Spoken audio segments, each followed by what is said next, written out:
أعوذ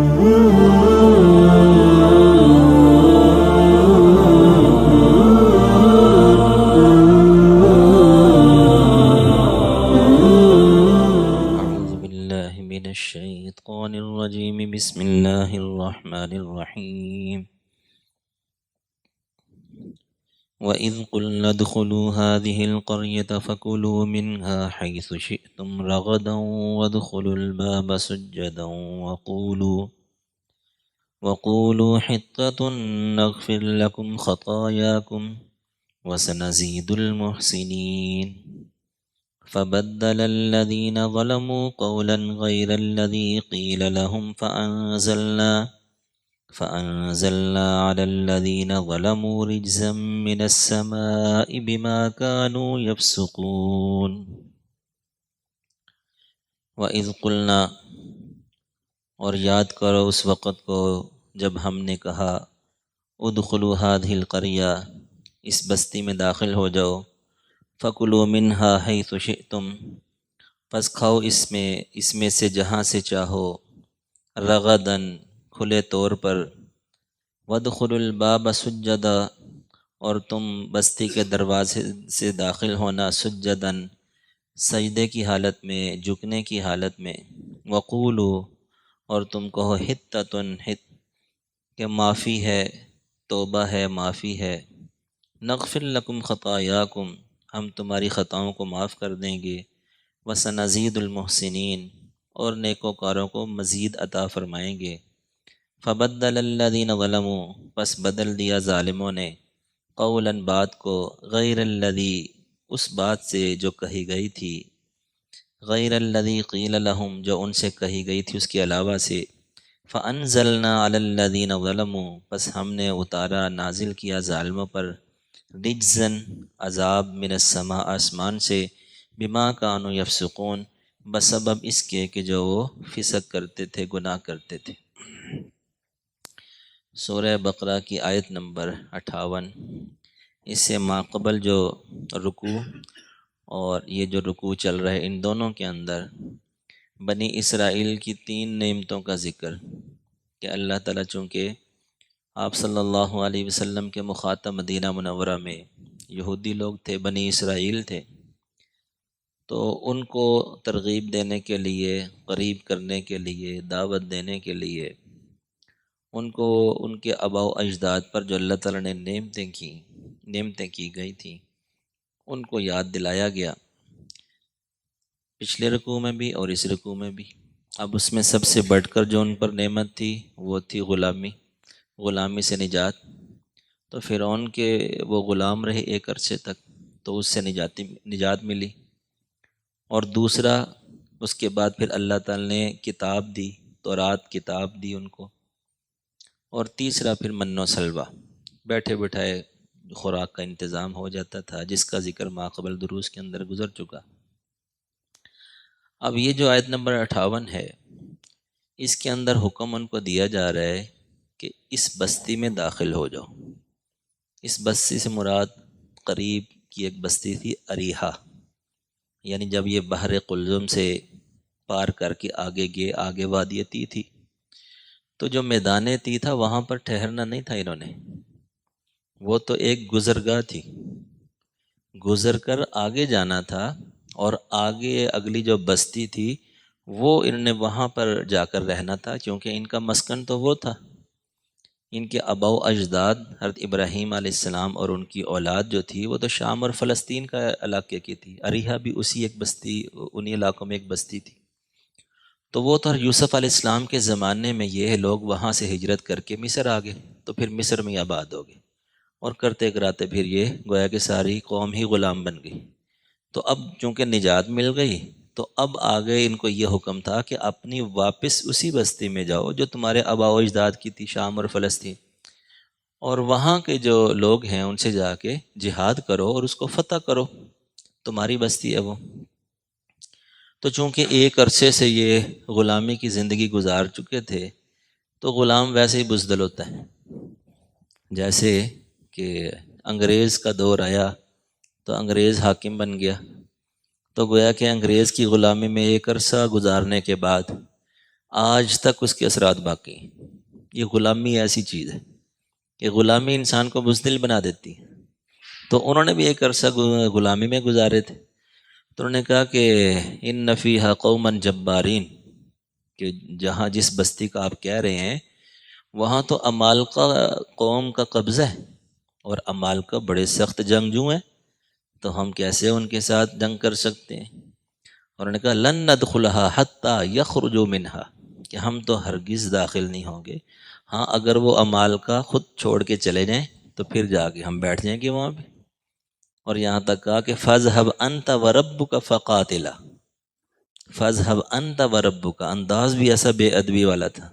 اتنی اللہ پاک نے نعمتیں دی، نجات دی، من و سلوہ دیا، اور کہہ رہے ہیں کہ آپ جائیے، تو جا اور تیرا رب جائے اور جا کے ان سے قتال کرے، الیاذ باللہ۔ انہوں نے کہا ہم تو انا ہاہنا قاعدون، ہم تو یہاں بیٹھے ہوئے ہیں۔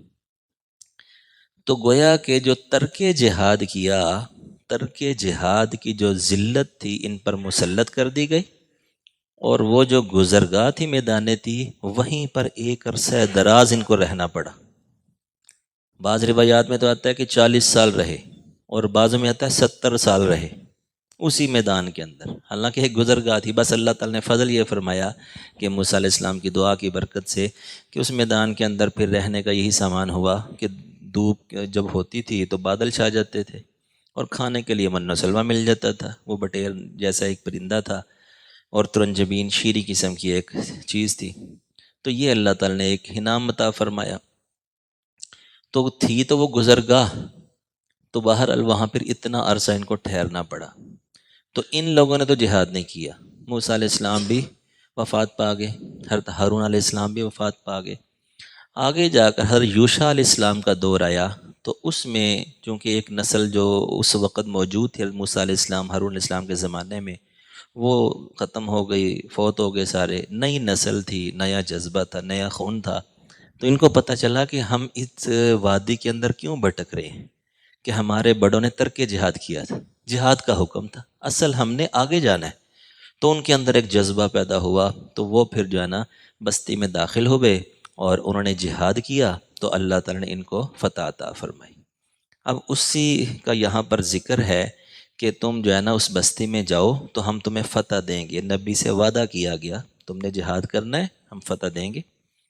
البتہ جب فتح ہو جائے تو پھر تم نے بستی میں داخل ہونا ہے تو جھک کر داخل ہونا ہے، سجدے کی حالت میں داخل ہونا ہے، یعنی جتنا ہو سکے جھک کر، جیسے چلتے ہیں نا رکوع کی حالت میں، گویا کہ عاجزی اور تواضع کے ساتھ داخل ہونا ہے، اور استغفار پڑھتے ہوئے داخل ہونا ہے۔ تو چونکہ یہ جو بنی اسرائیل تھے، یہ جو یہودی لوگ ہیں نا، ایک تو ہے کہ یہ قوم ہے بڑی ذہین، دوسرا یہ ہے کہ یہ قوم ضدی بہت ہے۔ گویا کہ برعکس جتنے معاملات آپ نے دیکھے یہاں پر آگے بھی آ رہا ہے کہ جو حکم ملتا تھا اس کے برعکس کرتے تھے، الٹ کرتے تھے۔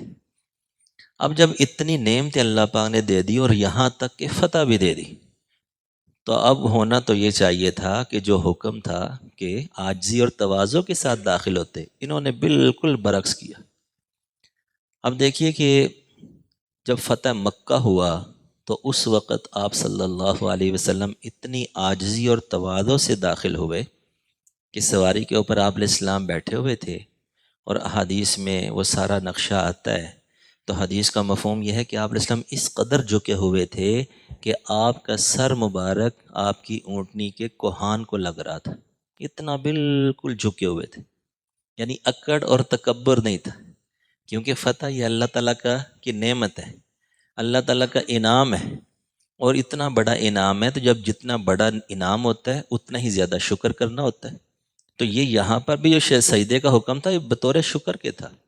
یہاں سے یہ پتہ چلتا ہے کہ جب نعمت ملے سب سے پہلے شکر، جب نعمت ملے سب سے پہلے شکر، تو شکر ایسی پسندیدہ چیز ہے اللہ تعالیٰ۔ اسی طرح صحابی رسول سعد بن ابی وقاص رضی اللہ تعالیٰ عنہ نے جب ایران کا پایا تخت مدائن کا شہر فتح کیا تھا، تو انہوں نے بھی سجدہ شکر ادا کیا، 8 رکعت نفل ادا کیے۔ آپ علیہ السلام نے بھی 8 رکعت نفل ادا کیے تھے جب فتح مکہ ہوا۔ تو اسی طرح سعد بن ابی وقاص نے بھی شکرانے کے طور پر، سجدہ شکر کے طور پر 8 رکعت ادا کی۔ اسی طرح جب بحر قلزم سے پار ہوئے تھے تو حضرت موسیٰ علیہ السلام نے بھی سجدہ شکر کیا تھا. ایک ہے سجدہ شکر اور ایک ہے شکرانے کے نوافل. ہمارے نزدیک ہمارے جو ائمہ ہیں ان کے نزدیک بہتر یہ ہے کہ شکرانے کے نوافل ادا کیے جائیں. کوئی نعمت ملے تو شکرانے کے نوافل ہوتے ہیں، 2 رکعت پڑھ لیے، 4 پڑھ لی، 6 پڑھ لی. اور اگر کوئی بندہ صرف سجدہ شکر بھی ادا کر لے تو اس کی بھی گنجائش ہے، وہ بھی جائز ہے. تو بہرحال اللہ تعالیٰ نے فرمایا کہ تمہیں یہ نعمت ہم دیں گے تو تم نے کس طرح داخل ہونا ہے؟ سجدن، جھک کر داخل ہونا ہے. وقولوا حطۃ، اور تم نے استغفار کرتے ہوئے، توبہ کرتے ہوئے داخل ہونا ہے. تو ہم نغفر لکم خطایاکم، تمہاری خطاؤں کو معاف کر دیں گے. وسنزید المحسنین، اور نیکوکاروں کو مزید عطا کریں گے. اب انہوں نے کیا کیا؟ فبدل الذین ظلموا، تبدیل کر دیا ظالموں نے. اب یہاں پر یعنی کہ یہ نہیں کہا کہ بنی اسرائیل نے تبدیل کر دیا، کیونکہ سارے تو ایسے نہیں تھے. جیسے وادی تیہ کے اندر میدان تیہ میں کئیوں نے شرک کیا، ہزاروں لوگوں نے کیا، لیکن سب نے نہیں کیا، وہ بھی ہزاروں کی تعداد میں تھے. تو اسی طرح کوئی جتنے بھی احکامات میں نافرمانی کی گئی سب میں نہیں بلکہ بعض لوگ ہوتے تھے. یہاں پر بھی یہ جو معاملہ کیا بعضوں نے کیا. تو اللہ تعالیٰ نے فرمایا کہ ظالموں، جنہوں نے یہ اللہ کے حکم کو تبدیل کیا وہ ظالم ہیں. ایسا لفظ استعمال فرمایا جو قیامت تک کے لیے جتنے واقعات سنائے جاتے ہیں ماقبل قوموں کے، اس میں ہمارے لیے بھی احکامات ہوتے ہیں. صرف قصہ سننا مقصود نہیں ہوتا، چونکہ قرآن پاک ایسی جامع کتاب ہے جو قیامت تک کے لیے. تو یہاں پر یہ لفظ استعمال کر کے فرمایا الذین ظلموا، یہ بتلا دیا کہ جو بھی شریعت کے احکامات کو تبدیل کرے گا وہ ظالم ہے. اور آج بھی ایسے لوگ موجود ہیں. کئی لوگ ایسے ہیں کہ جناب جو شریعت کے احکامات کو صراحتاً جو ہے نا تبدیل کر دیتے ہیں، اور بعض ایسے ہیں کہ جناب کہ وہ جو ہے نا ہیلے بہانے سے تعویلیں ایسی کر دیتے ہیں کہ وہ بھی بدلنے کے حکم ہیں. کس قدر علماء سو سوشل میڈیا پر ایسے ہیں کہ وہ طرح طرح کے ہیلے بہانے کریں گے، طرح طرح کی تفسیریں بیان کریں گے، تعویلیں کریں گے، جو اصل حکم ہے، جو اصل روح ہے وہی نکال کے رکھ دیں گے. تو گویا کہ یہ قیامت تک سلسلہ چلتا ہی رہے گا. تو اللہ تعالیٰ نے اعلان فرما دیا کہ جو بھی احکامات کو تبدیل کرے گا وہ ظالم ہے، جس طرح کہ بنی اسرائیل نے یہ کام کیا. تو انہوں نے یہ فبدل الذین ظلموا، ظالموں نے تبدیل کر دیا قولاً، قول کو، غیر الذی قیل لہم، اس بات سے جو کہی گئی تھی اس کے علاوہ کے ساتھ تبدیل کر دیا. تو اب نتیجہ کیا ہے؟ جو بھی بندہ ایسا کرے گا انہوں نے کیا، یا اس کے بعد قیامت تک جو بھی کرے گا فانزلنا علی الذین ظلموا رجزا من السماء، بس ہم نے نازل کیا ان لوگوں پر، کن پر؟ ظالموں پر، رجزن، عذاب، من السماء، آسمان سے، بما کانوا یفسقون، بسبب ان کے فسق کے، ان کے گناہ کے، کہ طاعون کی بیماری اللہ تعالیٰ نے نازل کی اور اس میں ہزاروں لوگ جو ہے نا اسی وقت مردار ہو گئے. تو اللہ تعالیٰ سے دعا ہے کہ اللہ تعالیٰ دین اسلام کی صحیح فہم نصیب فرمائے، اور اللہ تعالیٰ شریعت کے احکامات کو تبدیل کرنے سے ہماری حفاظت فرمائے.